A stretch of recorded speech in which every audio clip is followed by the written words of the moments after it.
Okay, so this meeting is being recorded. 7:02.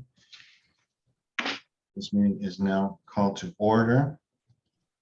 I am going to take roll. Brian Allen. I'm here. Thank you. Elvin Waters. Here. Thank you. Karen Waters is not present. Oscar Jimenez, I am here. So we do have quorum.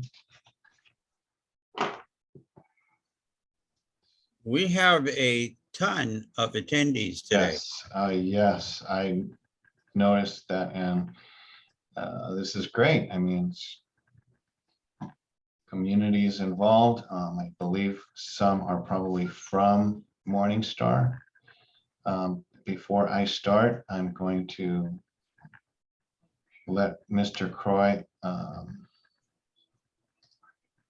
Ralph, you've got your hand up. Please unmute yourself.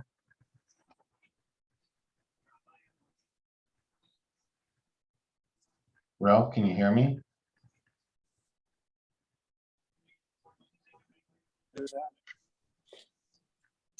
Ralph? Hello, Yes, sir. I'll lower my hand now. No, I can't. It just doesn't allow me to lower my hand. I will take care of that. There we go. Okay. All right, so. Okay, we are still hoping that Karen joins us at 7:03, and I am going to move on to get this meeting moving. Item 2, public comment on non-agenda items limited to 1 minute. So this is open to the public. I see 2 hands. Okay, is that Jamie York?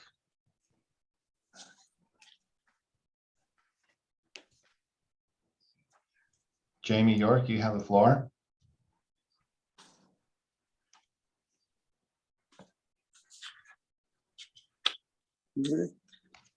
Are you calling in? I believe to unmute yourself, it is *6 or *9.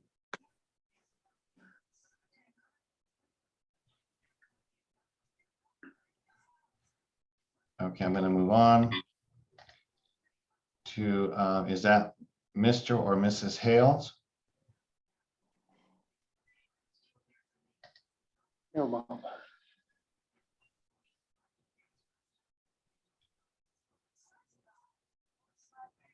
Karen's here. Mr. or I'm going to make note of her arrival at 7:05.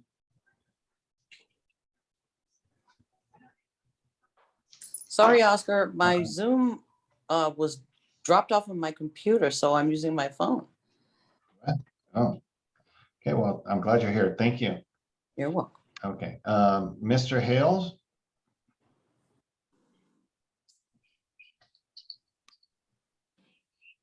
Thank you. I appreciate that. I was getting a little frustrated. Thank you.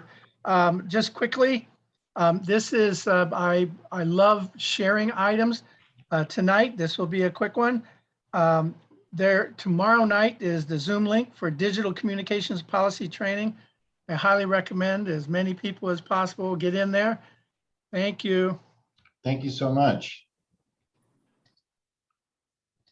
Okay, and now let's see, we have, is that Mr. Subar? Yeah. Please unmute yourself.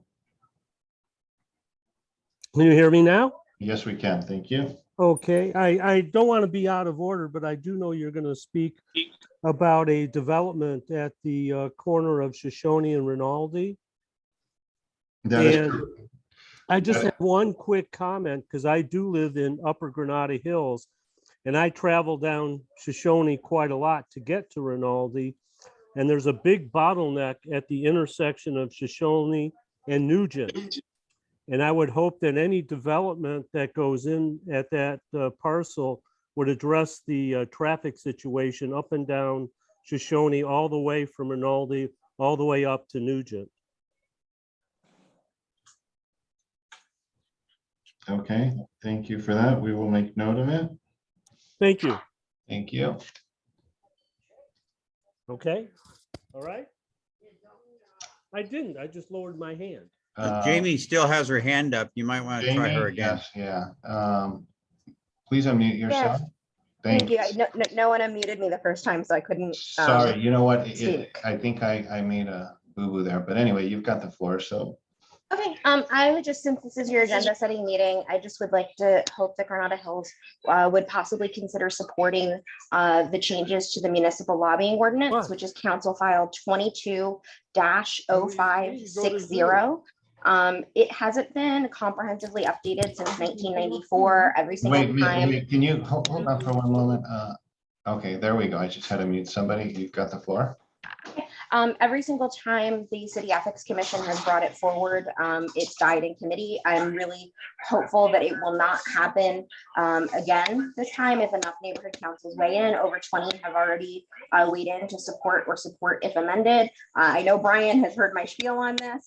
But it's really important, and it also has changes for neighborhood councils that are really important. It would require lobbyists to have to affirmatively identify themselves at neighborhood council meetings. And so it would bring a lot more transparency for neighborhood councils if it were to get passed by city council. So I'm hoping that your neighborhood council will be a leader on this and join the rest of the neighborhood councils that have already supported the draft changes to the municipal lobbying ordinance. And again, it is council file 22-0560. Thanks so much.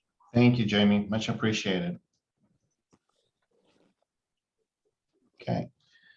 I don't see any other hands. We do have a great turnout. Wow, for an executive committee, this is amazing. Okay. I have a feeling I know why, but we'll Okay. find out by the time we get to the end, won't we? Okay, so let's move on then. And let's move on to item 3, presentation update from Morningstar and Confluent regarding proposed senior living facility as shown in Rinaldi in Granada Hills. Mr. McNeish, welcome. And you should, let me give you co-host so that you can share your screen. Thank you. So you should have that ability now to share your screen. And thank you for joining us.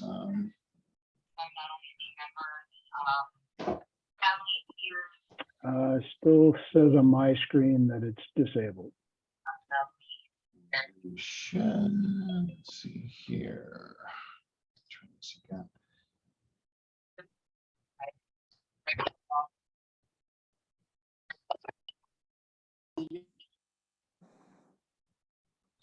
Try it Oh, again. here we go. Yeah, here we go. Oh, I see. You know what? I selected probably the phone call. That's right. You said you had to. Okay, No, they've got food, but I need to fill them up again. there you go. He's talking about his pets. She just wants attention. Okay.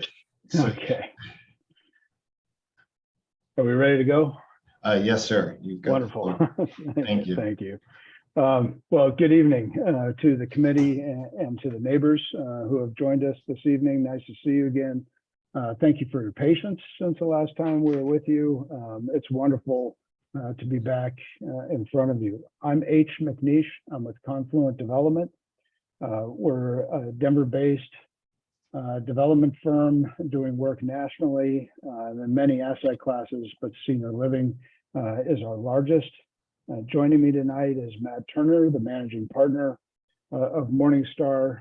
This will be our 15th project together. And what's important about the idea that Morningstar is here and not just Confluent is that you get to hear directly from and ask questions of the developer and owner, which is Confluent, and the operator, which is Morningstar. And I'll pause there for a second because Mr. Jimenez, you're familiar with the work we've done up to this point, and a few of us know each other from that initial effort. So some of this we're going to sort of reintroduce ourselves in a few ways. So we Sure. appreciate the tolerance and patience with that for the folks who haven't heard about any of this prior to now. Sounds good. Thank you. Thank you. So we, in addition to Morningstar and Confluent tonight, our cast of maybe thousands in that participants list also includes our architect, HPI Architecture. You'll hear from Jeff Bakurin this evening from them. David Evans and Associates is our civil engineer and landscape architect. Jose Cruz may speak on some civil questions if we have them.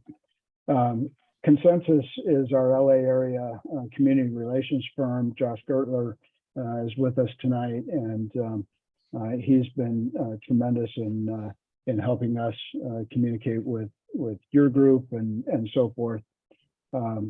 And then Craig Lawson and Company, Donna Tripp is also joining us tonight relative to our land use activity. You can get into some of the details if we need to in that regard. All of this is to say that we have a very talented support team, but more importantly, we have a local support team. Again, I said I'm from Denver. I'm not going to pretend to be from Granada Hills. The strength of the assembly of our team is made up of people who understand the neighborhood, and we embrace being able to have conversations like this tonight.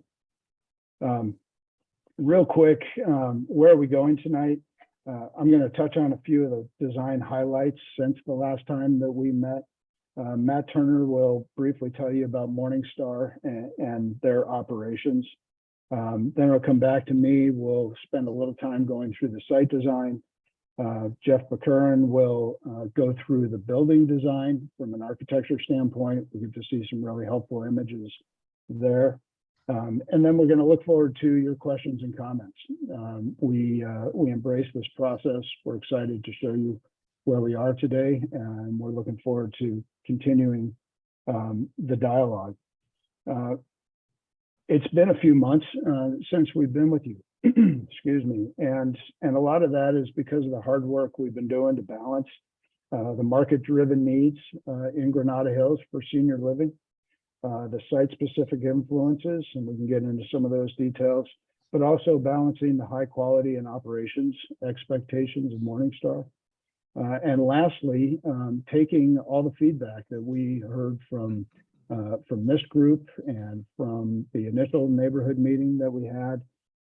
And we believe that our project is better because of all those inputs.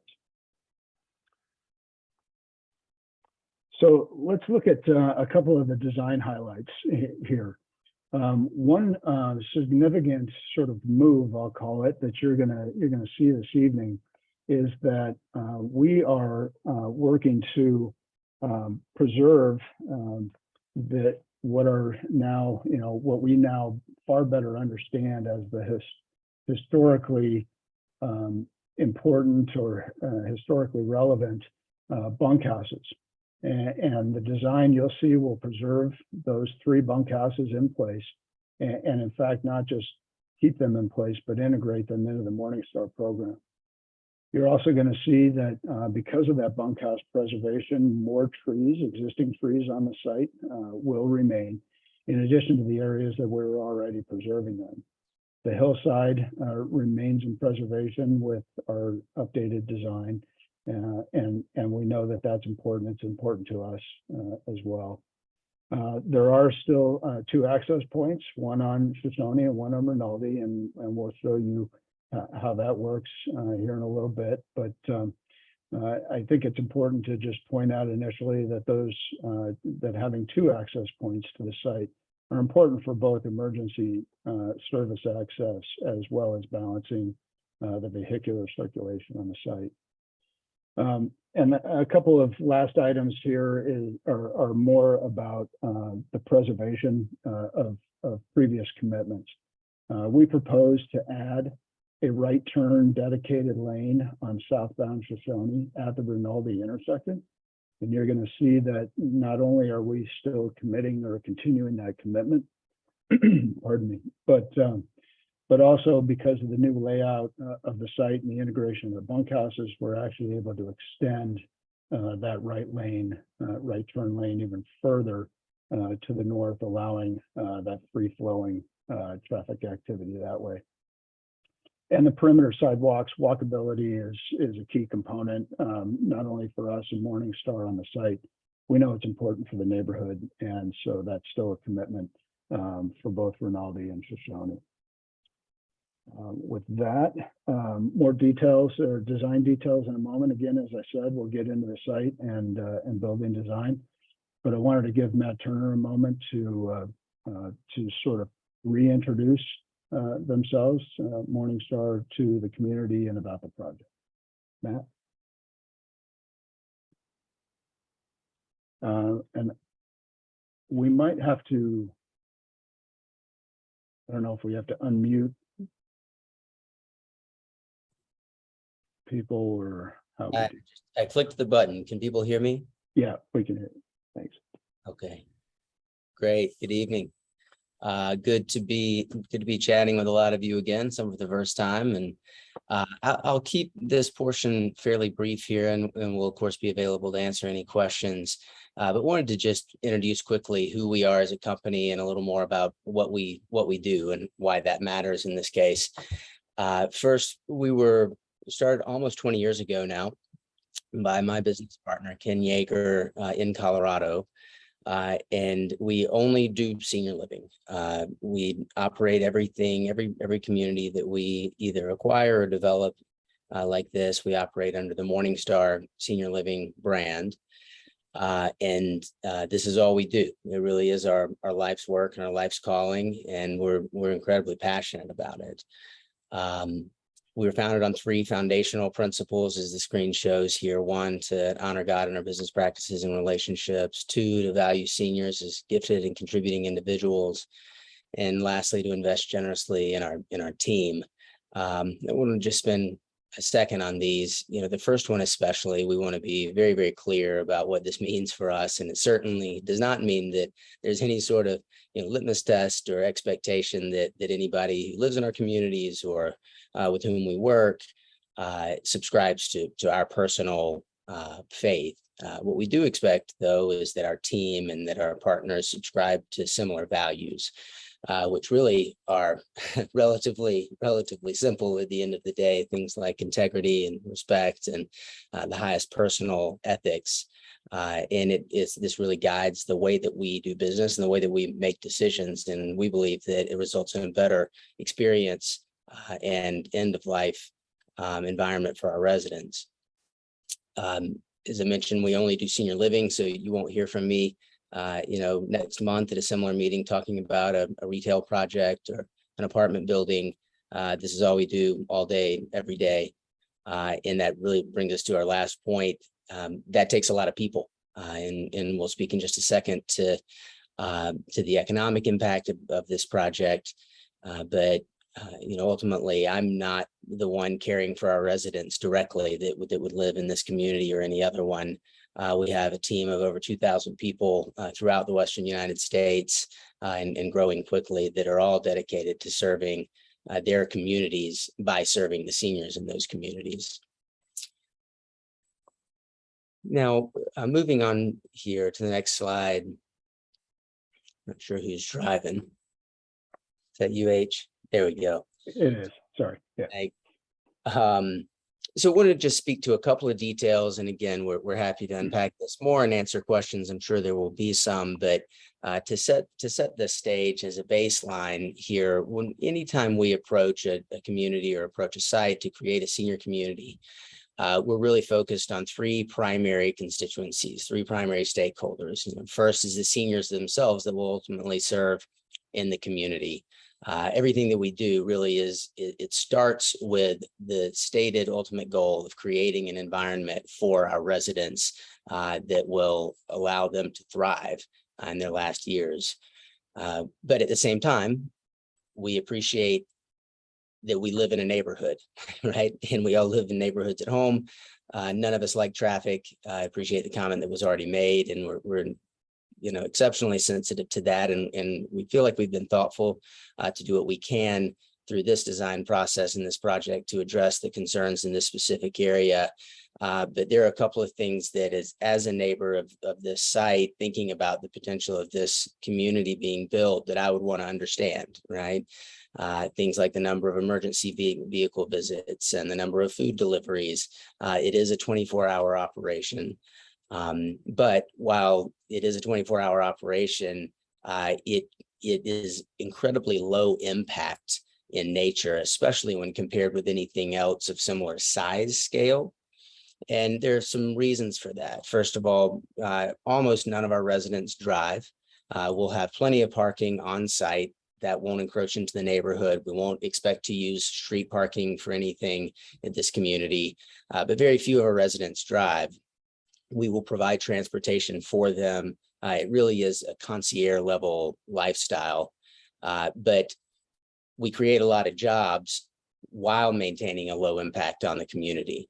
That's important really for the city when we think about the three stakeholders, and for you as neighbors, but certainly for the city. Over 80 new jobs created through this community, $3.5 million nearly of payroll expected as we fill. And it does other things that are important for community planning as well. A lot of the seniors that will live in this community, if it's completed, will have lived in the Granada Hills neighborhoods for decades prior to moving into this home. They've contributed to the society there. They've contributed to the economy, to the culture and the fabric of your lives. And we're really motivated to create an opportunity for them to stay there as their care needs increase. But one thing this does that's very healthy for the surrounding area is it opens up new housing stock. I live in Denver, Colorado. We have housing issues here, the cost of housing, the scarcity of housing, similar to how, I won't say the same magnitude or intensity that you experience in the LA area. But it's a real issue, and communities like this actually encourage sustainable development through creating congregate environments. It opens up housing stock for younger families typically that will come in and invest in those homes and improve them. It vitalizes schools. We do all of this with very, very little strain on the infrastructure of the city just by nature of our population. Our residents are not using the schools anymore. They're very, very, there's a low demand placed on the police department or the fire department. So again, we can unpack that more and speak to some specifics to the degree that there are questions or anyone wants to understand that, but I did want to highlight those things. And from a design perspective, I know I'm jumping around a little bit. We'll spend more time on design as I pass the mic here in a minute, but we really have worked hard to create a design for this building architecturally that complements the surrounding area, that doesn't look like an eyesore, that really considers the existing environment, not just architecturally, but from a traffic pattern perspective and the way that the community lives in this area. And we're working not only to complement that, but to frankly, to improve it for the people that currently live there. Speaking to the design and the architecture for one more minute here, there's some slides on the screen. Purpose of these slides is really two things. One, to suggest the level of quality of the things that we build. These really are resort-like. I mentioned, the concierge lifestyle, but from a physical finish perspective, these really are beautiful communities akin to a high-end hotel or a custom home. But the second thing that's important here is you'll notice that the design aesthetic and the architecture is a little bit different in these different communities. There are similarities certainly, and on the inside of the building, we're fairly formulaic in our approach and the size that offices need to be and how big a dining room needs to be and things like that, that it wouldn't matter as much to all of you today. But it is important that we approach each neighborhood environment as its unique setting. And we work hard with our design teams to create a design aesthetic that enhances and complements that environment, not something that stands out from it. So again, happy to answer more questions about that, but hopefully this slide fills that in a bit. Now, as we move here to the next slide, a little more about what it is that we're proposing. So 98 total units. The majority of those, 96 of those, will be licensed assisted living and memory care units in the congregate building. And then we'll have 95 of those, and then the three existing historic bunkhouses that we are maintaining and renovating and preserving on the site that will integrate into our programming as more independent living units. We talked about the quality of the design and the construction complementing the neighborhood already, so I won't spend more time on that right now. We're on the bunkhouse preservation. I'm sure there are plenty of questions, and there's a lot of nuance to that process that we're happy to address. The hillside itself, as many of you know who've been driving by the site for years, it really is, it's challenging topographically because of the hillside, but it's also really underutilized land. That's a prominent corner in your neighborhood. And it's difficult to find something that would be an appropriate use at an appropriate scale for the neighborhood, and also really enhances your current living experience. We hope that this does that. That's been the goal, and doing it while also doing other important things like preserving the hillside, like preserving these historic bunkhouses. And we spoke to the traffic a minute ago. Just a couple of stats that are relevant here. We would expect at full occupancy, generally about the number of residents that match the unit. So somewhere around 98, just fewer than 100 residents total. Average age of our residents is in the low to mid 80s, depending on the level of service. So a little bit older on average than most people think in these communities.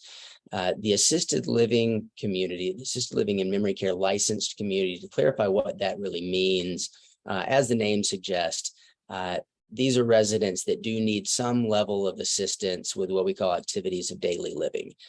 This is not a medical community. It's not a nursing home. It is a residential environment that is licensed by the state. We provide all of the meals. We provide transportation. We provide physical assistance with things like dressing and showering and medication assistance, things like that, but again, in a non-medical environment. The traffic, when we think about who is coming and going from these communities, a lot of people see the size and think, oh, 100 residents and 100 units nearly, that must generate a lot of traffic, and that's just simply not true for these communities. In fact, statistically, a community of this size at peak traffic hour, which is the way the traffic engineers study this, at the peak hour, it would generate something a little less than one car every 2 minutes. So it really is not a significant generator of traffic or car usage at all. And again, largely because our residents generally don't drive. In a community of this size, we would expect, fewer than 6 or 7, say, of our residents in this community to still have cars, and those residents would rarely drive them. So I'll pause there and pass the mic back to H. Again, we'll be available to answer more questions, but appreciate you guys giving us a moment to walk through the rest of the presentation. Thanks, Matt. So what we have on the screen is a site context image, and what this does is help us get oriented. And in this case, when traditionally north is up on the screen, in this case, north is to the right on the screen.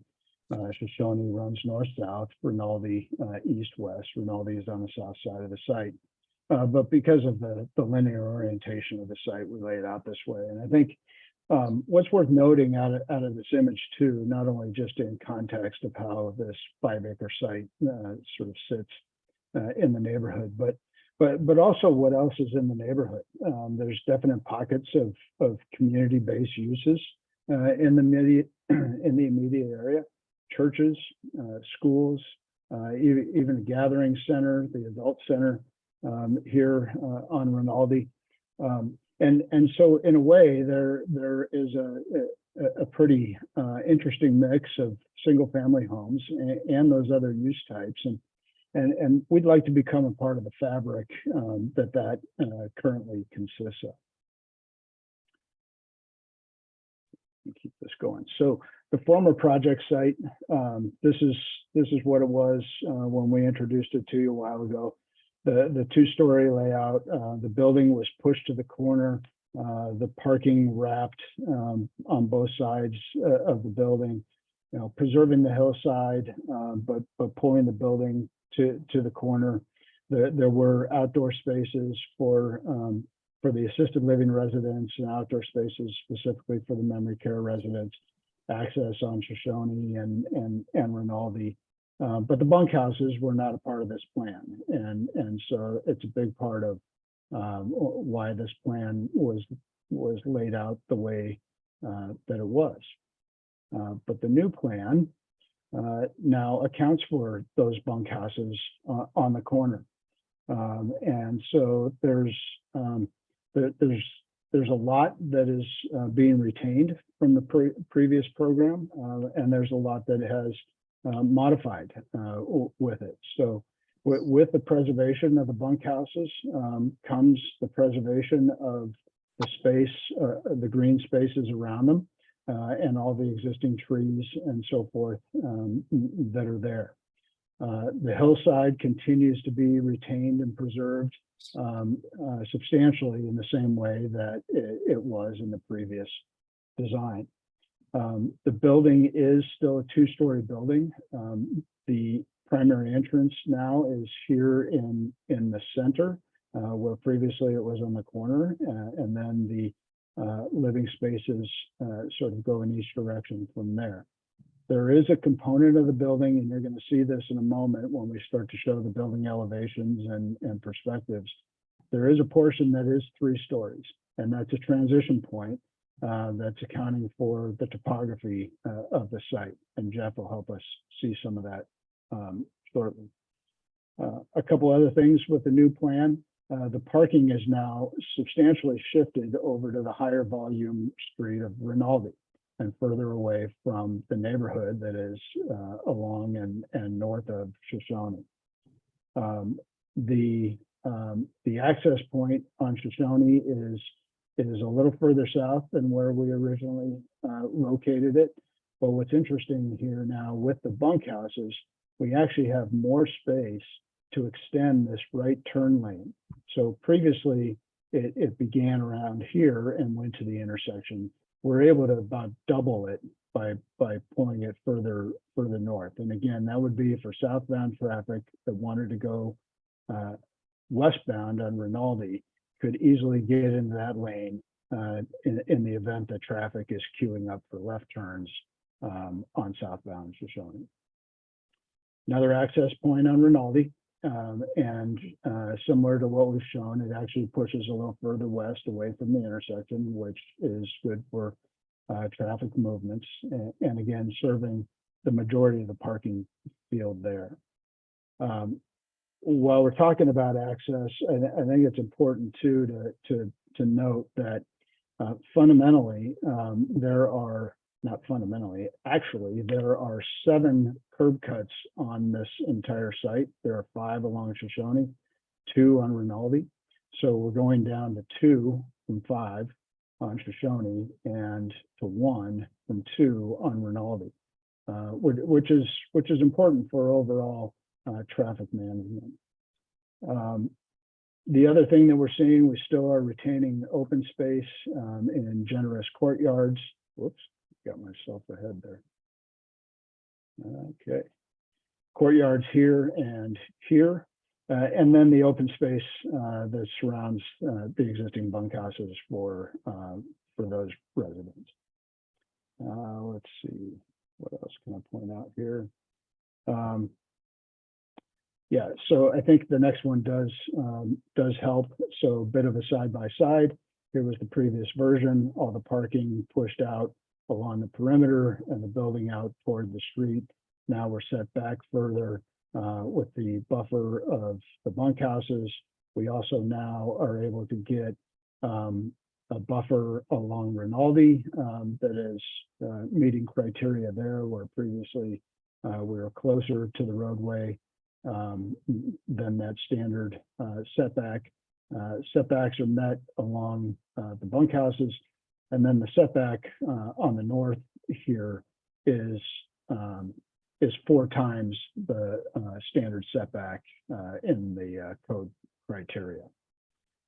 So the bunkhouses are preserved, the tree preservation and the hillside, or because of the hillside preservation and because of Shoshone, and then those buffers and open space are more generous than in the previous plan.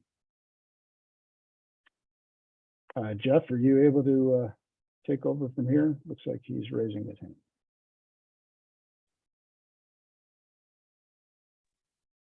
All right, this is Jeff. Can you hear me okay, H? Yep. Yes, we can. Thank you.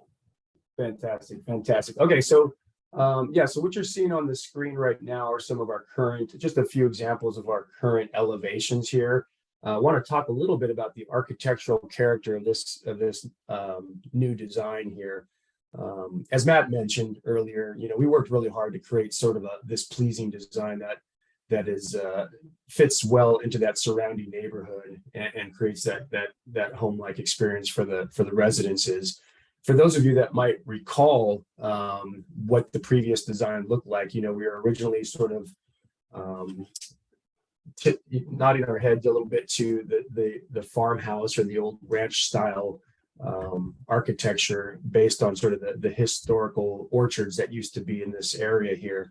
And in moving this forward, we sort of took another stab at this, sort of reevaluated that approach, and we're actually kind of start to feel like maybe the previous design might be a little bit too traditional. So while we still have a lot of the similar elements that we had before, like the pitched roofs and the window awnings, the design has evolved into a little bit more of a contemporary solution. What you're seeing on here too, I think, is that we still have that variety of colors and materials, to really create that visual interest along all the elevations. And that's not just around Rinaldi and Shoshone, but this is 360 degrees all the way around the building, creating that interest. We've also used, certain strategies like to break up the building mass with these various pop outs and gable roofs to really kind of bring this back to that residential feel. What you're also seeing on here is as H mentioned, sort of this, while it's a 2-story in nature, there is a small portion that is 3 stories right in the middle there, where he's kind of got the cursor on the bottom there. So while it does step up to sort of engage with the topography, it does still have that 2-story feel as it moves up the site. But there is that area there, again, as I mentioned, that is 3 stories in the middle. If we can go to that next slide, H. So what you're seeing here on this slide, now we created a few 3D views. These are all views taken from either Rinaldi or Shoshone. For example, view 1 there on the upper left corner, that's the corner, sort of an aerial shot looking from the corner of Rinaldi and Shoshone. So you're looking right over those existing bunkhouses, and there's a lot of actually existing trees along that area too that we're trying our best to sort of preserve there. But you're really starting to see how that building sets back into the site beyond those bunkhouses right now. And you're getting a few views around there too. View 2 is coming up, Shoshone there, so you can kind of get an idea of that piece of it. View 3 is a little bit closer up of sort of the corner again from, and that's the entry that's on the cursor there. And view 4 is a little close-up version of that entry piece there. And again, we really did take to heart all of the feedback from the previous meetings and everything that everybody had, all the feedback all the neighbors had given us prior to this. And we really wanted to make sure that we sort of advanced this design in a very thoughtful and purposeful way. And I think we're really excited about this. I feel like we've really come up with a great solution here. In fact, it's probably far superior to where we were before, and you're still getting a lot of those same elements. Let's go to the next slide there. There we go. Okay, so these here on this slide are some views of the courtyards that H was talking about here. And looking at view 5, that's the assisted living. There we go. Yeah, view 5 is the assisted living courtyard back there.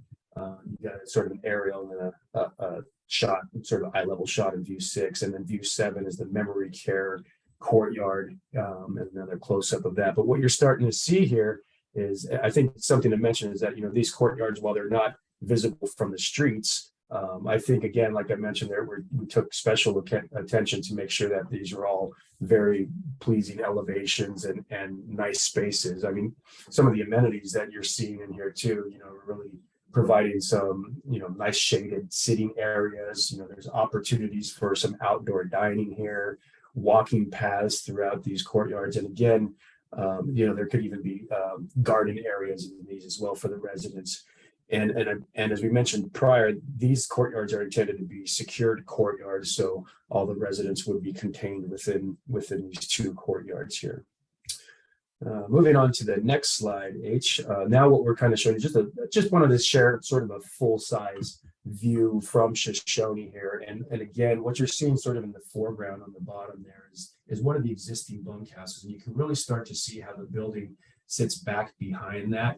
And you're starting to also see that transition of the building as it steps up in the middle right there. Yeah, so it's still, while it still appears to be 2 stories in nature, it does step up. It works with the topography very well, and we really worked really hard on that with our civil engineer to make sure this fit well within this site, and try to disturb that site as little as possible.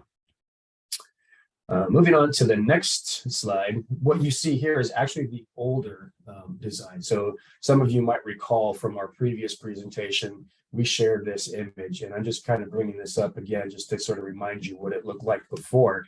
But again, as we mentioned, there are no bunkhouses in this previous design, and in this one, you could see how that parking lot wrapped all the way around both sides of the building along Rinaldi and Shoshone.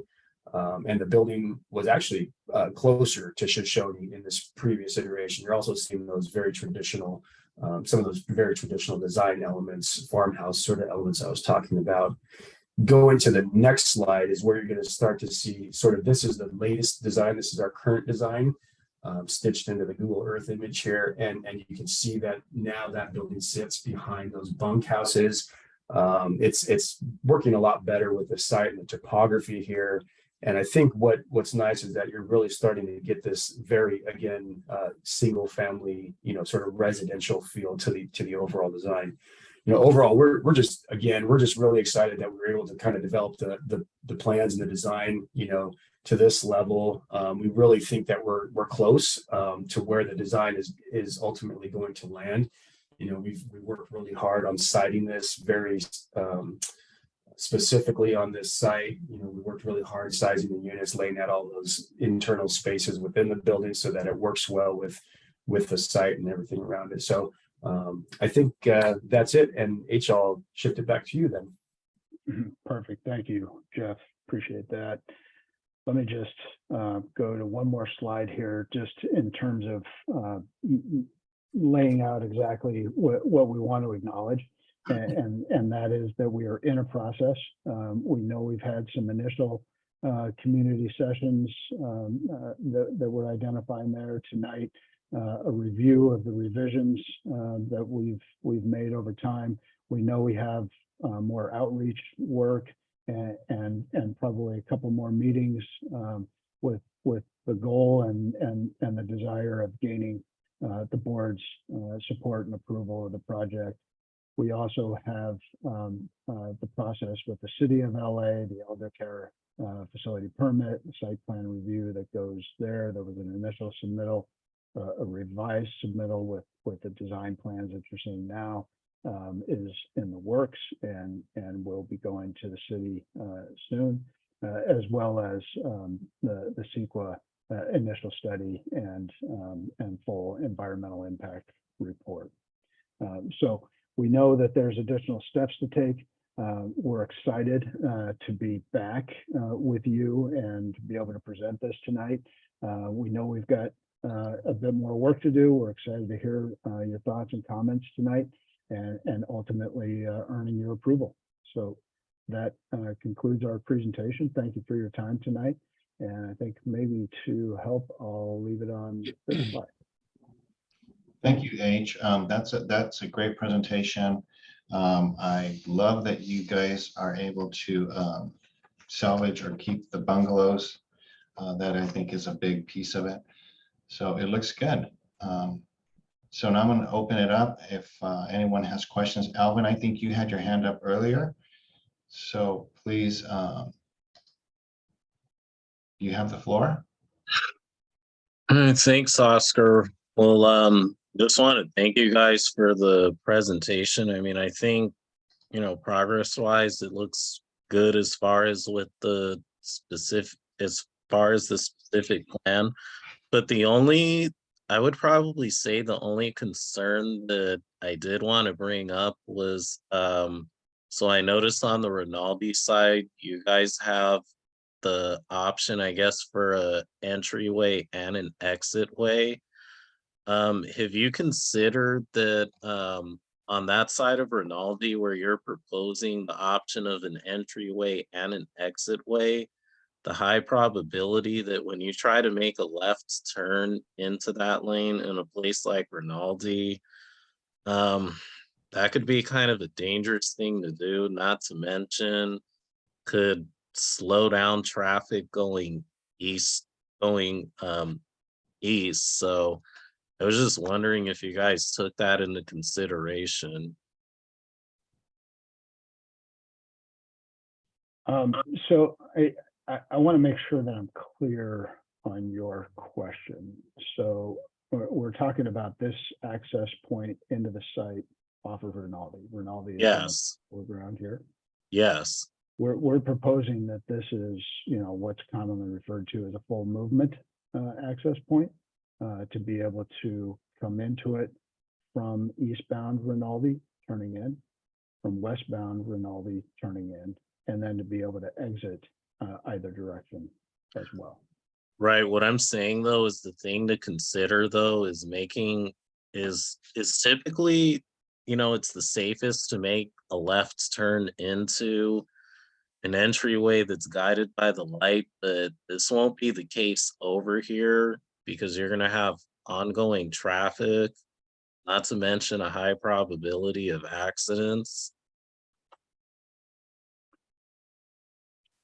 So you're speaking to somebody who's driving eastbound on Yeah. Rinaldi, trying to make a left turn into the project. Because then you're going to be having oncoming traffic coming west. So that's just the concern, because initially I thought like it was going to be, entryway on Shoshone and then like maybe an exit on there. I mean, at least from my standpoint, that would probably ease my concern a little bit. But I mean, it's aesthetically, it looks good, but that's just something I would probably consider discussing internally. Understood. But Jose, are you able to weigh in on how this street layout works? I think that there's a center dedicated turn lane for eastbound traffic. There is a center median that can be utilized for that purpose. One of the things that we do, and the reason why the driveway is placed this distance from the intersection, is that we engage with the city of LA, specifically DOT, Department of Transportation, to better understand the movements, the traffic, and figure out where it's the safest to place the driveway. We completely understand sort of the movements that happen at this corner, but that is something that we look at in recording with the city of LA. Thank you. Yeah, and so because there's that center median that with some restriping and adjustments, we can create a queuing lane to be able to turn left, and then of course when there's a red signal for westbound traffic here at the intersection, that would create the break that would allow those cars to make that safe movement into the site. But your comment is still taken. We're noting the things that we've thought of to the point, but also we'll continue to study it in the way that you're describing. Okay, thank you. Thank you, Alvin. Karen, you have the floor. Well, thank you, H. It's definitely aesthetically looks, it's beautiful, wonderful presentation. I am going to tag on to what Alvin said, though. On the original recap of the 2020 and 2021 meetings, there was specifically addressed the eastbound turning lane and rush hour traffic, and a proposed no left turn between 4 and 7 during rush hour traffic. We all, the board, happens to know that all too well because our board meetings prior to the pandemic are at St. Euphrasia's Auditorium. And turning left there is a nightmare at the corner of Shoshone and Rinaldi, and there have been numerous accidents there. So you have the residential traffic, you have the school, and if there should be an event at St. Euphrasia, which that could be anything. So those are items to keep in mind. So some sort of, whether it's also the senior lead officers who handle traffic control, who have worked that area for the last 20 years, are definitely excellent to speak with. That would be John Parker, Alan Sellers, and John Parker, who are the senior lead officers in that area. So that's enough on that part of it. And then also a question on the 80, you said 80 jobs. What would you estimate the staffing to be at, let's say the daytime staffing, because you have round the clock care? Is that a caregiver per patient or per resident? Or is that, what's the ratio of caregiver to patient? Matt, are you able to weigh in on that? Yeah, can you guys, I unmuted myself. Can you hear me? Yep. All right. Good. Yeah, that's a really, really good question. And so the stat, without try to spare you all the gory details of how all of our staffing patterns work, but it's essentially a dynamic staffing model that's really driven by the needs of the residents. And so every resident that moves into the assisted living and memory care is assessed by our clinical team, by our nurses, to determine what they need individually. And then we create an individualized care plan for that resident. Then we staff according to that plan for each of the residents. And then as that changes over time, then we will adjust the staffing to be sure that we're caring for their specific needs. Now, the result of that is in a community like this, at peak staff time, which would be sort of, the middle of the day, called lunchtime, we would expect to have about 30 staff members, possibly 35, depending again on the acuity or the level of needs of the resident population at the time, which, fluctuates constantly, but something in that 30 to 35 range maximum. And then that dwindles at night when people are sleeping, and there's more staff. When you ask about ratios, that's part of why I mentioned the dynamic nature of the staffing, because the ratios really change based on just the needs of the residents. But certainly a higher ratio of care staff to residents in the memory care area than in the assisted living area. And then there wouldn't be care staff required for the independent residents in the bunk houses. Okay, so I think maybe my next question is for Matt as well, and that is the meals. Are the meals prepared on site, or are those meals transported into the site? Great question. They're all prepared there on site. This community will actually have a commercial grade kitchen and a full culinary team led by a trained chef. And so for the assisted living and memory care residents, the base rent for your unit includes all of your meals. And so residents who live in an assisted living environment, and certainly in memory care, have typically advanced to the point where they really are not in a position to cook their own meals. And that's one of the primary services that we provide there.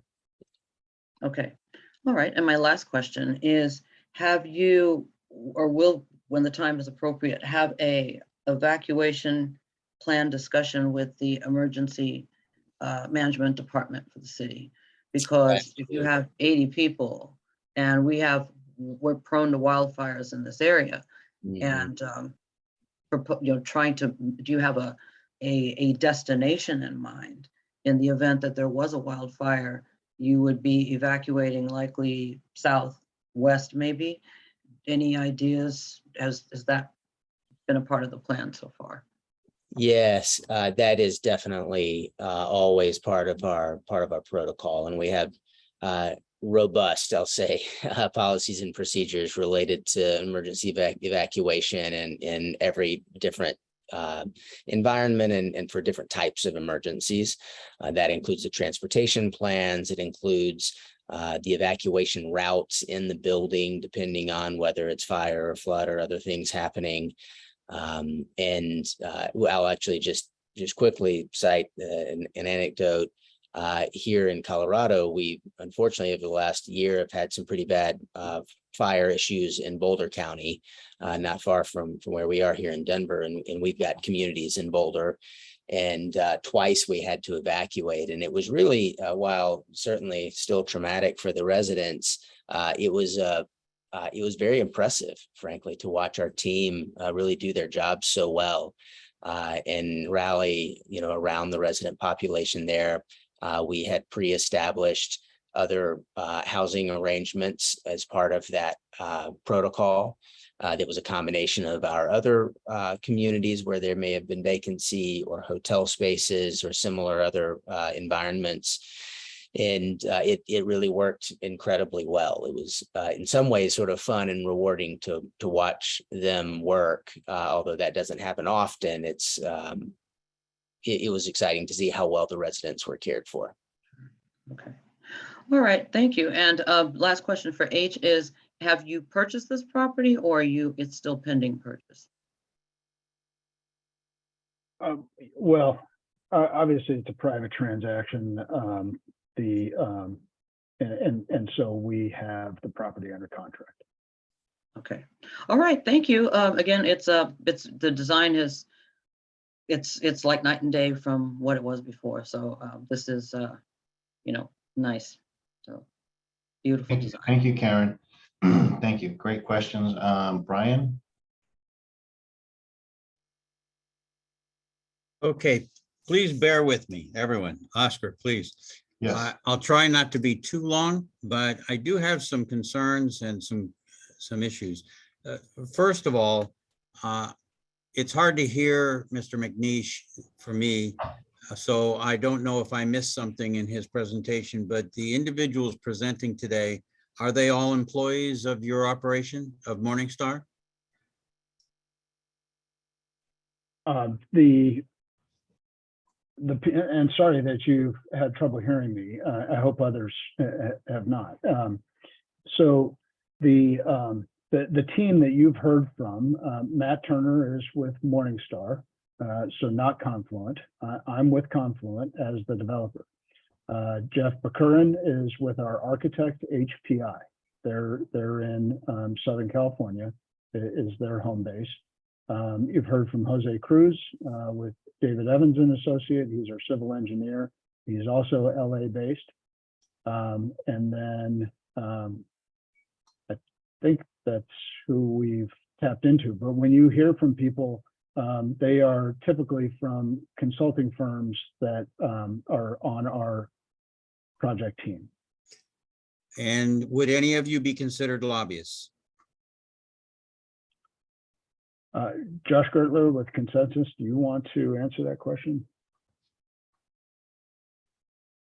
Josh might be raising his hand. Consensus. Okay. Go ahead, Josh. You should be able to unmute yourself. Hi, everyone. Josh Gertler from Consensus. Thank you for the question, Brian. Yes, as required by the municipal lobbying ordinance, community outreach is considered by the city a lobbying activity. So I am a registered lobbyist. We don't conduct traditional lobbying activities, but in order to comply with the city's rules about community outreach, I do register and I'm fully compliant with the lobbying ordinance in the city of Los Angeles. All right, thank you very much for that. So getting to your project, the first thing I have to impress on everyone is Rinaldi is a major thoroughfare for traffic morning and night. It's not just a major street. It is a contributory to what is considered a highway, which is Balboa. And the traffic that comes in from Santa Clarita down Balboa travels, a great many of them travel along Rinaldi westbound. In the evening, that traffic and more comes eastbound on Rinaldi and creates a backup that from time to time backs up all the way to Shoshone with traffic trying to make a left turn onto Balboa. The traffic, any traffic increase, and I'm sure that your workers will be coming and going at various hours, and I'm sure that there will be visitors. And obviously with a facility of this size, I can make the assumption that there will be a considerable increase in emergency vehicle traffic from time to time, simply because there is no absolute emergency traffic at this time, except in a rare occurrence where a homeowner has a problem. The assumption that I heard earlier that you will be bringing people from the community, I'm not sure how you have determined that, but this is a upper scale residential community. It's a bedroom community. And most of the people during good times where everybody is fully employed and going to work rather than staying home on Zoom, most of them are commuting because there is no business per se in Granada Hills. While there are some businesses around the valley, obviously, the majority of people commute from Granada Hills North, which is what we're talking about. So traffic is a major concern. It's a major concern for us in our community because of Balboa for one, and Rinaldi for two. And most of the people coming down Shoshone who are not going to the shopping centers in Porter Ranch are going to go left. And if you watch the traffic on Shoshone, most people coming down Shoshone, going south on Shoshone, make a left turn onto Rinaldi. And that left turn, many times they're backed up. And the reason for that is the closest on-ramp to the 118 freeway is Balboa, not Reseda. So there are very serious traffic considerations to think about here. And I don't know how you figure you're going to get all these people from our community in there because we have not seen a major issue with elderly in Granada Hills North at this time. But obviously everyone ages, and I'm no spring chicken myself. So I am a little bit concerned how you make your judgment on this. I would like to hear more about that. And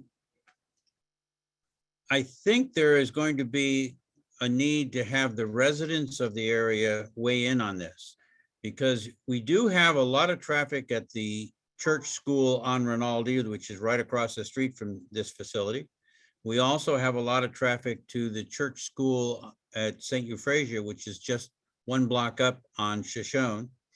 And then there has been traffic to the elementary school across the street, across Rinaldi, as well as a daycare center that sits just west of this facility on the other side of Rinaldi. So there is a large consideration for the traffic that will be having to be dealt with, especially with an increase in population of this nature, because while they may not drive, their caretakers, emergency vehicles, and visitors will be driving. And it is a very difficult area for traffic. So The other thing that I would like to recommend, Oscar, please, I would like to recommend that there be a town hall with the residents so that they can weigh in on this. I think it's very important that the residents of the community have a chance to speak their mind as to what they see, because as I say, this is totally out of character for Granada Hills North. Granada Hills North does not have any facility of this nature. And I'm not sure that it fits, and I'm not sure that it fits with the city's plan for density. I don't agree with the city's plan for density, but the city wants to improve density in this area. And this would be one of the properties that I'm sure they would be looking at. But I think it's very important, I think, to get more input from the community itself. And with that, I'll kind of leave it alone. There's much more I could do, but let's leave it there. Thank you. Thank you, Brian. And yes, there is there is a plan to do community outreach, for sure. I mean, definitely. Now, let's see, I have, yes. Oscar, is it appropriate for us to respond to a couple of those things? Sure, go ahead, and then I'll move on to those with their hands up. Yes, go ahead. Thanks. Yeah, so, and Matt Turner, maybe I'll turn to you briefly here, just in terms of maybe some market support and what we know about the market for potential residents. If I may make a quick comment, please, Oscar, on the outreach portion of the. Yes, go ahead. Go ahead, Karen. Yes, as was previously emailed to everyone, the timeline is to have mailers mailed to the geographical area with the special meeting agenda for a town hall, virtual town hall in October, and then it would go from there. So that's where that timeline is. So that plan is already there. It's on the list of the timeline of events. Thank you, Karen. Okay, so you wanted Matt to answer that, Matt? Go ahead, can you unmute yourself? I'm happy to. Yeah, and there are a couple of questions in there. I'll try to be succinct and then can fill in any gaps if they remain. But first, just related to the traffic coming down Shoshone, we observed the same thing and really do respect the concerns of the neighbors there. We would feel the same way. And that's actually one of the things that we think is good about the project, because without something happening on this site, there really isn't a catalyst to improve that condition. And so by the redevelopment of this site, we're able to add the turn lane that doesn't currently exist the way that it would. That will ease that log jam that you find of people trying to turn left onto Rinaldi from Shoshone. From a density perspective, completely appreciate, just like Kim mentioned earlier, all of us live in neighborhoods, and density is a bit of a two-edged sword, right? It's sustainable and it's good for creating housing for people, and it's very efficient, but it can create more traffic. That's certainly true. And it's the city and every local community's responsibility to balance those concerns. Now, that said, while I appreciate that this is more density than exists on the site now, when you're looking at the options of types of density that could exist on a site like this in your neighborhood, I don't know of another type of community that would create less impact, certainly from a traffic perspective than this building. Again, very, very few residents that drive. And while we do have some staff that drives, a lot of them will use public transit. We're on Rinaldi. That's one of the benefits of this location and this site. And what we've found over time, we've done a lot of these in many different cities. And what we found is that these communities actually work exceptionally well as what we call transition sites. And this is a perfect example of that, where Most people wouldn't want to go build a new, expensive home right on Rinaldi. There are some homes on Rinaldi, but we all know that's a pretty busy street, so not the most desirable spot for that. And so this really acts as a buffer. And so it's a residential use, but at a slightly grander scale than a single family home or say, a small grouping of townhomes.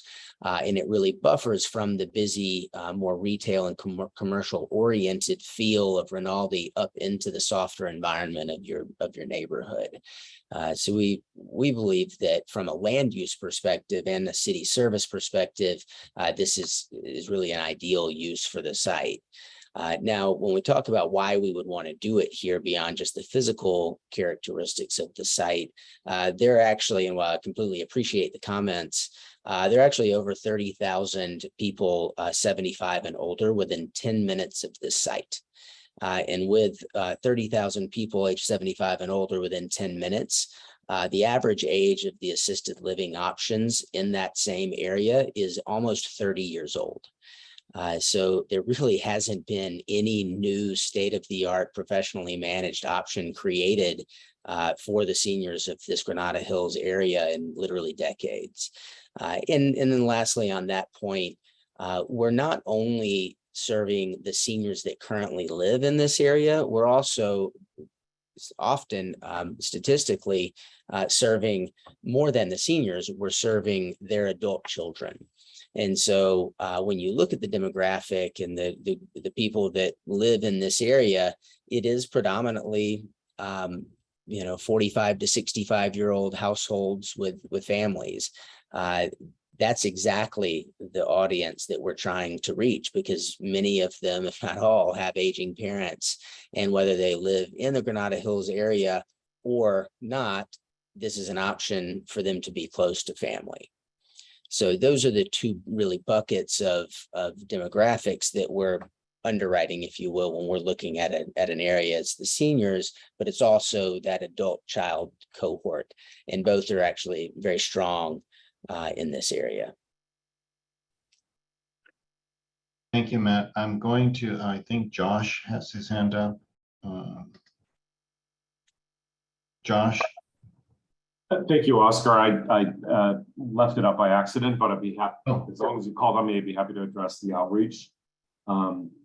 We will be launching a website soon. It's not live yet, but with regard to continuing to get the information out to the Granada Hills community, that website is called GranadaHillsSeniorLiving.com.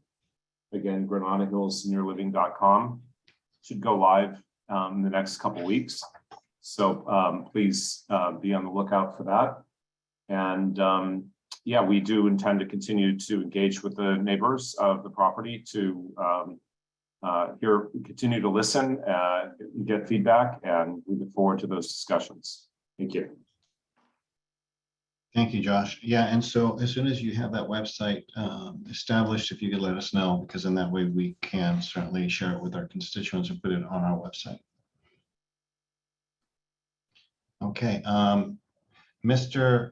McHale, you've got the floor. Please unmute yourself. Oops.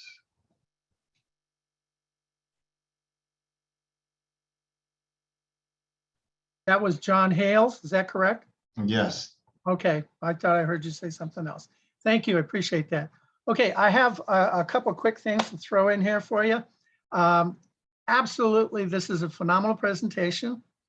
It is a nice break from looking at other presentations that we constantly see where people are arguing about selling liquor and having all kinds of other things. This is something that we're all faced with sometime in our life. What I'd like to share with you is my 27 years with Philips Medical in visiting a lot of these facilities. There's something that either you have omitted or you just didn't want to bring it up. That is, you have 80 people in there that are roughly 75 plus years old. As we all know, based on COVID recently, that's a target for older people that don't have quite the physical stamina to fight this on their own. So there'll be other objectives. One, for every person that you have in there that is that age, you're going to have some kind of an emergency service available 24 hours a day. Secondly, you have the area where the people with their memory loss, et cetera, they're going to require something. And you didn't say anything about that. In addition to that, the location you have, there's a path for coyotes, et cetera, that come down that hill. I see nowhere on your map, and maybe I just didn't see it, any kind of fencing. Because when you get to that age, if they get out that door, the occupants, and start walking, they don't really know where they're walking to, and they'll just continue to walk. And if there's no fence to physically keep them in, for example, the driveways, if those are just open, they're going to wander out in the middle of those streets. So we need to see something in regards to the fencing you're going to have. And this is long-term care. You've got to keep some kind of emergency parameter in place. And that's something that really you didn't cover it. I don't know if you did that on purpose. And it's just something that, you know, as an example, is this all going to be on sewer or is it going to be on septic? Thank you. Oh, time's up. Thank you. Yeah, I'm happy to address some of those things if. Yes, if go ahead, Matt. Now, yeah, no, there were several things there, and thanks for all the comments. And I'll start by agreeing with your concerns related to protocols related to COVID.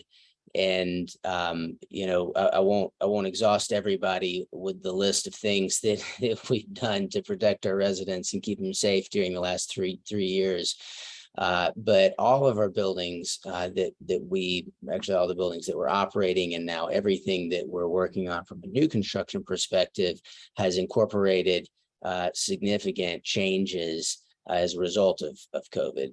All of the surfaces are antimicrobial. We've got a bipolar ionization system throughout the HVAC that kills germs. We're actually piloting some special lighting in the elevator cabs that kills germs. We're doing all kinds of things that are really unique to these environments to be sure that we're protecting our residents as well as we can. Now, that said, candidly, the vaccines really worked exceptionally well for our population. And statistically, we had very, very few residents pass from COVID, even at its height.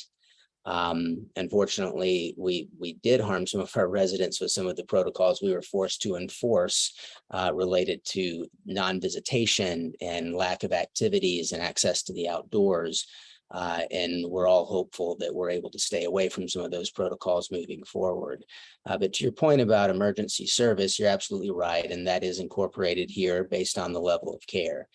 So we not only have access to 911 in a location like this, but we also have relationships with local emergency service providers. That's largely to protect and preserve the dignity of our residents. Whenever possible, we have the emergency service providers arrive in their vehicles without lights and sirens. So that's good for the dignity of our residents, and that's our primary concern, but it's also good for you as a neighbor because it keeps the noise down.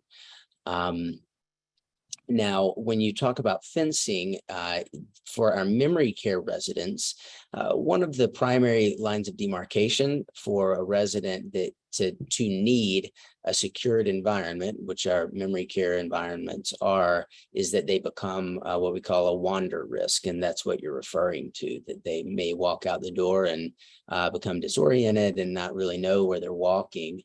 Once that becomes a concern, they would need to live in our memory care environment. That is secured. The residents are not able to leave without being accompanied by someone on our team or by a family member. And the courtyard that we provide for them, so they've got free access to the outdoors. We showed it on a prior slide, an earlier slide. But that is secured. So residents in that area that have become a wander risk as their disease has progressed are not able to leave the building without being accompanied.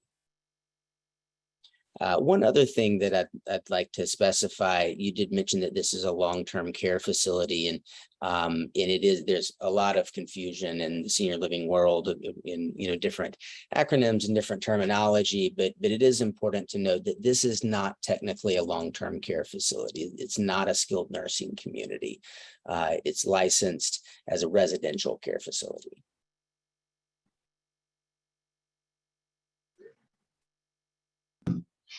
Thank you for clarifying that. Earlier, I believe, was that Richard or Maria Fisk? You had your hand up. Did you have something you'd like to share?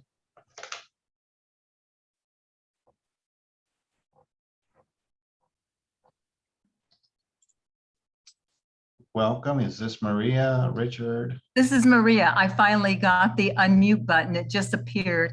Hi, Maria. Hey, good evening, everybody. Maria. Hello. I'd just like to make a few comments. Maybe to Matt with the parking. Now, this is a residential facility, and I would think that maybe some of the elderly would be driving. So has that been considered in terms of parking and guest parking?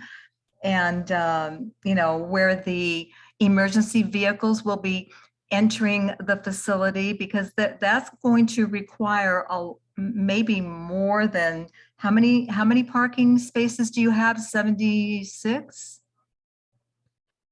There are 77. 77? Yeah. Okay. Which is at a ratio of 0.8 per unit. And we see ranges anywhere between 0.5 and 0.8 at a norm. But have you considered any parking needs of the residents themselves? We have, and I can speak to that just quickly. Statistically, we do track this in our portfolio, and in our assisted living portfolio, which is comprised of thousands of units at this point, about 6% of our assisted living residents have cars. And so if you applied that, let's just say we round it up to 10%, then that would still put us somewhere in the 6 to 7 range for a community of this size, as it relates to the number of parking spaces needed for resident cars. And we have accounted for that. And that includes guests. You're also considering guest parking as well, correct? We are. We're statistically speaking, you know, many people would consider that we're overparked on this site, but we tend to do that frankly, to hedge any risk that people would be encouraged to park outside the site, especially where we have space to do it. We've actually included more parking spaces than our experience and any code for buildings like this would require. Okay. I know Karen mentioned that there's a timeline, possibly having a meeting with the surrounding stakeholders in October. But have you, because I don't see it on the website, do you have your application packet together? I believe you're going to be performing an EIR or some environmental reviews. So is that going to be ready before October? The packet itself and some of the other information, data that needs to be included in that packet, is that going to be ready soon? Yeah, so the ELD permit, the elder care permit, the site plan permit, those documents or those applications have been made to the city. They were actually made last summer. They need to be updated with the current information. And then the initial study of the EIR is in process, and certainly the steps of hearing what we're hearing tonight and other feedback along the way are all playing a role in those in finalizing those documents. Right, because nothing's posted on the planning website, and those documents are critical, I think, for the land use committee to vet and review. There's a lot of information that needs to be put together, I think, before the form goes forward. Just one little tidbit, there's a tiny process with anything within a 500-foot radius of a freeway there needs to be some mitigation as far as air quality is concerned. Are you within 500 feet of the freeway? I can't tell. Of the 118? Yeah, we'll have to take a look at that. Thanks for bringing that up. Yeah, because there's the city of Los Angeles has a recommendation for mitigating pollution within a 500 foot.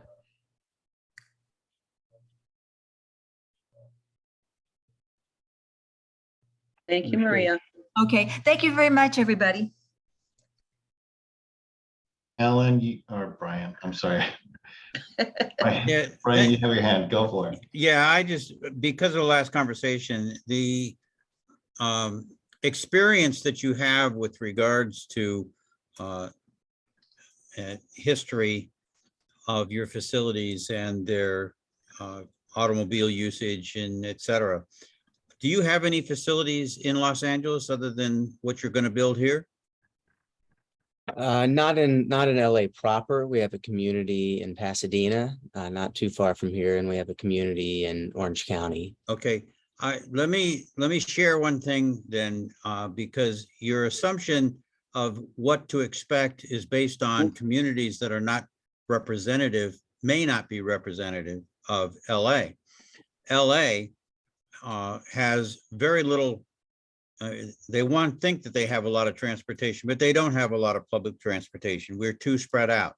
We're 500 square miles, and Rinaldi does not have, and it was mentioned earlier that residents could take public transportation, and that's just not really true.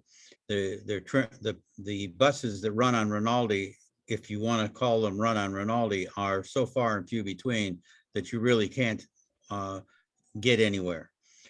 And the community of Los Angeles is and I know everybody wants to change it, but it is a private automotive community. There is some Uber and Lyft, but the basic community gets around town by private vehicle. And I think you have to do a much better study and understand what that means, because this is not your society in Colorado.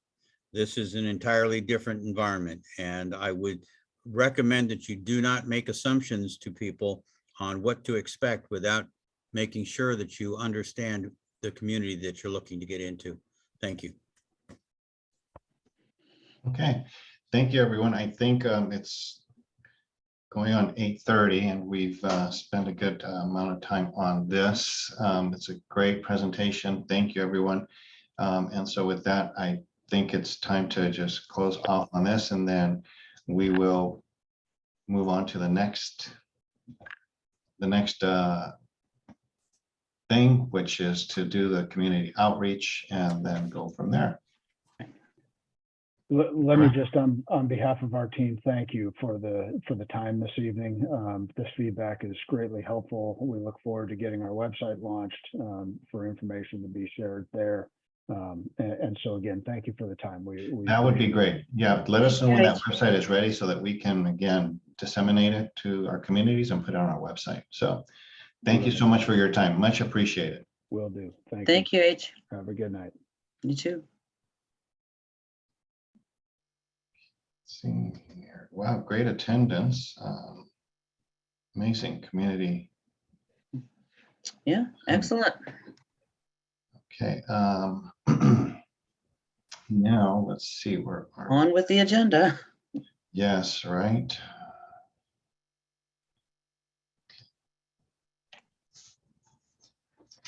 All right, so the next item on the agenda, okay, discussion and motion to review video from 8/4 from the August 4th GHNNC board meeting, consider removal of Tom Hartfield as plum chair due to non-compliance with GHNNC Code of Civility, Code of Conduct, and the Ralph M. Brown Act.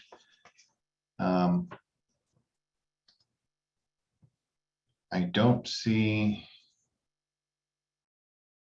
Yes, you do. in attendance. So let's see, Brian, you have your hand up. Yes, sir. Yes, I would like to propose that we have a separate meeting executive meeting to discuss this as a personnel issue, which can be done in private.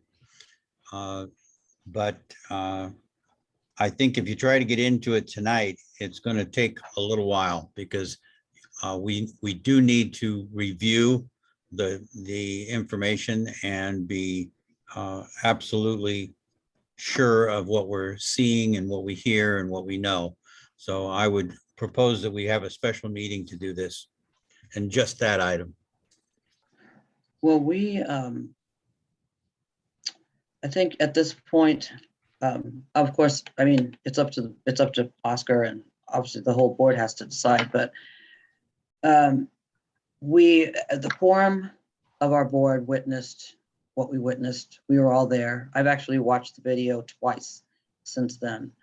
So I think rather than to drag this out, because Plum is very important, we have a lot going on in our community. There's also apparently a school that's going to be built either on part of that site as well for the Morning Star site, which was discussed at the night out. And so with Plum being so critical, and at this point, I think we need to just go ahead and move ahead and make the changes that we need to make and move forward. So Brian, I won't, Oscar, I won't argue the point here. If the group wants to move forward, so be it. let's see, because of time, it's 8:30. I honestly didn't expect the other to take as long as it did. Yeah, So I would be in agreement with you, Brian, at this point. Let's hold a special meeting. Karen, I understand your viewpoint. And maybe we can schedule something for next week. The earlier, the sooner the better. But you only need 24 hours. Call a special meeting. So but my question is this, and I agree, I would normally agree with you 100%, Brian. The only reason why I'm pushing back on this is because there has been no response. And after all phone calls were ignored and all emails were ignored, all communication has been ignored, what is the point in scheduling a special meeting? Because if is this going to be are we prepared to play that portion of the meeting in order to address this? Oscar? Well, I mean, I can get it started. Let me see if, hold on.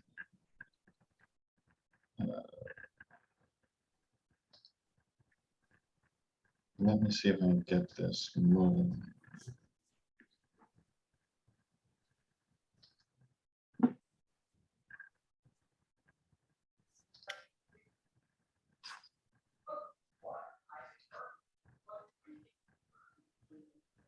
Give me a moment.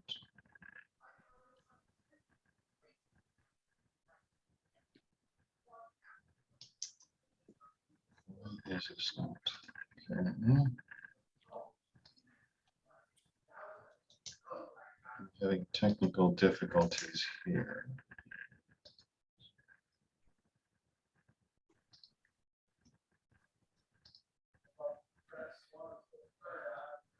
Oh, you did it. Well, I'm trying to, let's see, I hope it. It's easy to locate because you just look for the windows. Yeah. Do you know, There's do you know no- the time? There's no, I don't hear anything. It's going. Is it muted? Okay, let's see.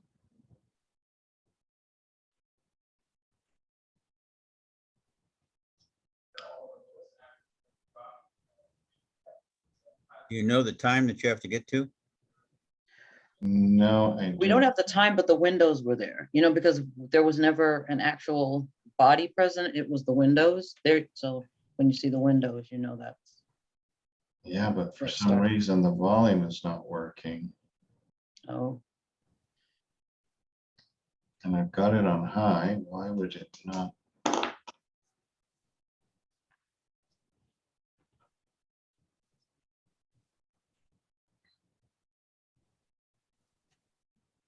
3 minutes. So this is the beginning.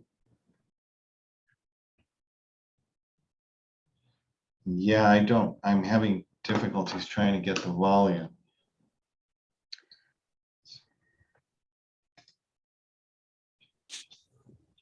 Well, that's okay. Given the hour, I mean, it's 8:30 already, so We still have a couple of things that you want to go through, so I would highly recommend that we postpone this. yeah. I'm sorry, Karen, because I'm with you. I would like to address this issue. I think it's a very important issue. And obviously, we have public here that may also think it's an important issue. So but I'd like to do it properly. Sure. I agree, and then Comment? I will work on getting the, looking at it to see how I can get it. Yeah, I have to, I also have to agree, there's not enough time to do it tonight. Yeah, no, not tonight. So we will move both items 4 and Aaron, 5 4 and 5. to the next, or we'll create a special meeting for that. And I May I will, make a comment? we'll get that on the docket. Okay, Hello? yes, Ralph? Okay, I would like to excuse myself, but the meeting I would like to talk about, I agree with Alan that we have to have. So Ralph, hold on, Ralph, if I may, I just point of order. You are not a committee member of this committee, so therefore you cannot, unfortunately, you cannot speak on any of the agenda items because you are a board member. May I excuse myself then? Yes, yes, you may. Thank you.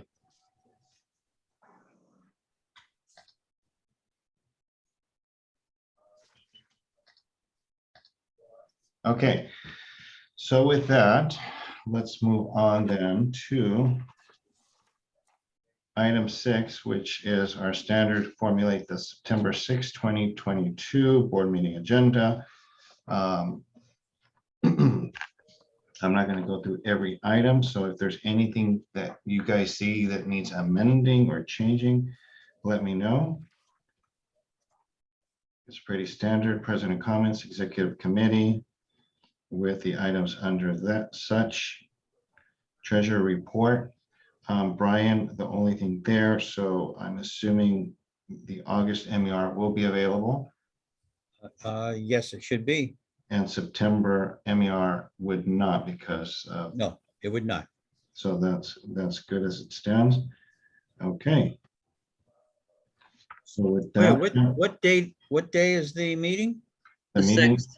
is Tuesday after Labor Day. I would add the September, and if it's not available, we will pass it up, but it should be available. Okay, so I will change that then. Thank you. Because what I put in there is no September 2022 MER report as it will be issued post the September 6, 2022 meeting. But you think there's a good chance that it will be available? It should be available on the 5th. Okay, then I will amend that. So Oscar, I have a question then on the agenda item. So are you going to remove those 2 items and then make a special meeting? Yes, So they wouldn't be on the board agenda? correct. Yep. Okay, Yeah, no, it'll be a special meeting so that it's not, because that's going to be, I think, a lengthy discussion, and it'll give me time to figure out why that Zoom is not working. So yeah, we'll have to practice before so that we can make sure it's working like we did in the beginning. yeah, yeah. Okay. So let's see. I will make that change. Brian, thank you for that. And Does anybody have any other items? okay. No, the outreach, we're meeting Thursday, so we'll have those on Thursday evening. Yes. Perfect. Okay. And you've got that link already? I did, thank you. Already My sent. agenda's ready to be posted. Okay. Excellent. Then we just move on to committee member announcements. So I will start with AJ. Nothing for me today, just nice to see you guys today. Thank you, sir. Likewise. Thank you. All right. And Karen. No, it was a, good meeting and not too long. So have a good night. Thank Have a you. great Labor Day, by the way, and see you Tuesday. Very well. Mr. Allen? This isn't an announcement. It's more of a suggestion that I'd like to see if we could Sure. consider. And that is, I know we have public comment in the beginning of the meeting, in the very beginning. I'd like to suggest that we add at the end of the meeting, a public comment at that point as well, just in case somebody comes up, somebody in the public who wasn't here comes in, or somebody that is here who stays for the whole meeting and has a comment that they come up with during the meeting. I would suggest that we do that to give our stakeholders an opportunity to feel like they're not alienated and that they have opportunities to communicate with us.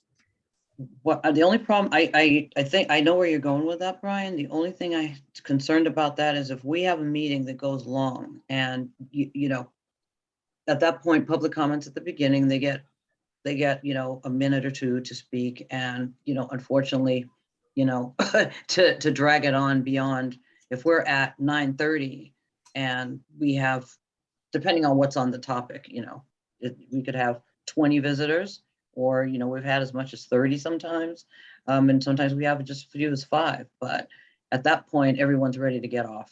Because I'll be frankly honest with you, I would drop off the meeting because it's just too much. Karen, I understand, but it's my personal opinion that our purpose here is to communicate with our stakeholders, and we haven't had that many people want to communicate and say their piece. And I just feel like it's our responsibility to give them opportunities to communicate with us as best we can. If somebody can't stay on, they don't have to stay on. Anybody can leave. Okay, so let's add that as an agenda item then, Oscar. We'll put that on because there's pros and cons, and I'm listening to you both. Constituents do have the opportunity, one at the beginning and two, also to weigh in during the agenda items. And city council doesn't do that. City council has, we pretty much follow city council. And they have Yeah, public I have comment. I have to agree with that, just kind of based on the history of what I've seen from the other meetings. I mean, I think we provide a pretty sufficient amount of time between public comment and between commenting on agenda items. So, I mean, just adding one more, that's gonna drag on the meeting. So we post the agenda, we give, the time, we give the time in the order for public comments. So that's my position, but we could add it to the agenda and take it to the board. We also have committees as well. We have specific committees where they can join those specific items as well. My last comment is the meetings aren't for us. They're for the stakeholders. Understood. Oh, Brian. I agree. I understand. It's a valid point, but we also have to take into consideration timing. But the good thing about, I guess, if that were to happen, that the president has the discretion to pretty much say, okay, we've got to be done. I mean, if it's to your point, Karen, a meeting that lasts quite a long time, then we do have the discretion to say, it's time to close the meeting. So. But all right, but we will put that on the agenda for an item for discussion. Okay. All right. And with that, for me, I don't have any comment other than thank you, everyone. Very good meeting and good input as far as that project. So. Yeah, excellent input. Yes. All right. Thank you, everyone. This meeting is now adjourned. Thank you, everyone. Now that we're done, I want to tell you, Jamie York was on and gave her comment earlier, and it was all about people identifying